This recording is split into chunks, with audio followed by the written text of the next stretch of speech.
I know also that you are what they call an angel investor. Yes. So angel investment, of course, is people who are, of course, not banks. They are people who have maybe some surplus money to place with other people who want to invest. Yeah. And so, in your experience, what are you looking for? Somebody comes up to you. What is the value propositions you're looking for? What are you looking for that you say, oh, this one I think I'm going to take a bit of a longer look at it. Correct. Many things. One of the things that naturally at my age and at my where I am and my experience in business, impact. What are you looking to do?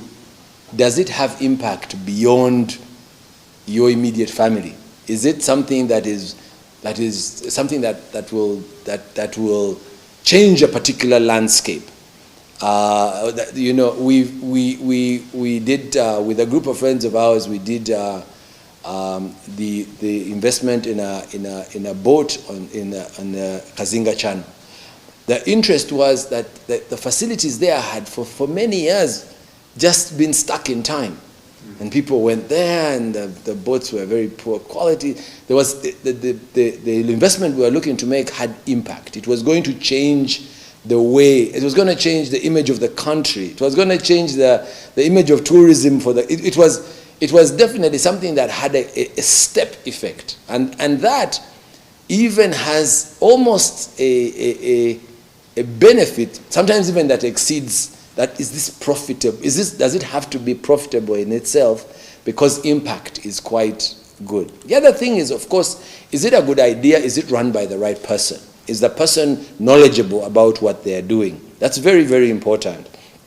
The people appear to be, knowledgeable. So when we invest, we very much look at the driver, the one I talked about earlier. Who's the driver of this business? Who makes it work? Who makes sure that the lights come on in the morning? Who is there when things go completely wrong? Are they dedicated? Are they going to walk out on the business at some point? Will they give up? At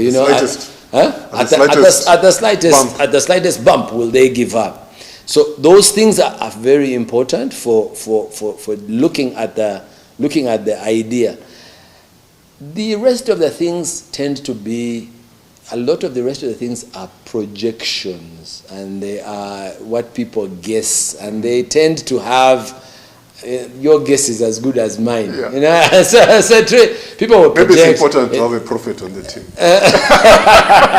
People will invest. They will say, "Look, I'm going to make a profit by the third year, and I'm going to do this," but they don't truly know.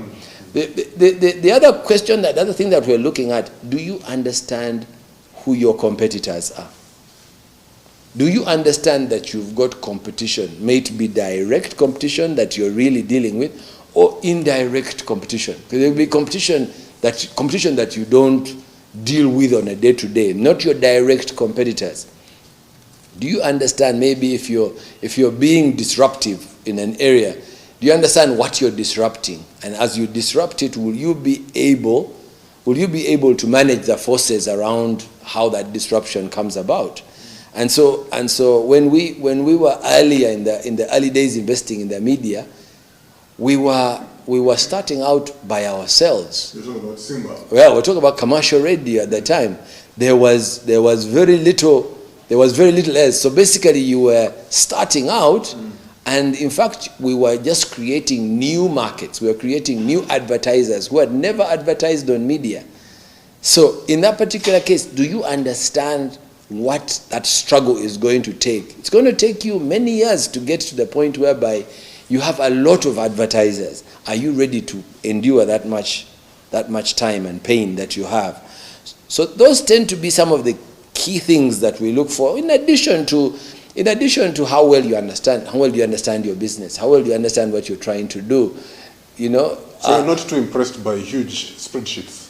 No, and because it's unlikely. It is unlikely that, if you've ever made them before, you know that somebody just sat around and guessed numbers, percentages. Exactly. Everybody will postulate. So we also know better enough that that, you know, so you will look and you can interrogate, and somebody will say, look, I project that I'll have 50 customers, but, you know, so why not 45? Why not 60?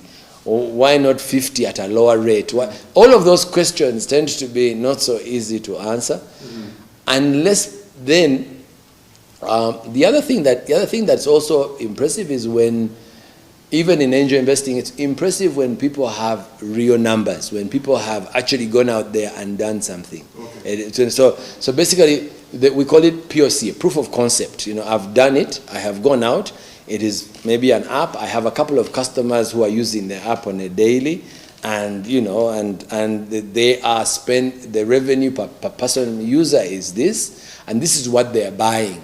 And maybe they repeat at a certain rate, and you've started to understand how that works, as opposed to saying, oh, I'm going to develop this thing, and, you know, it will have so many customers.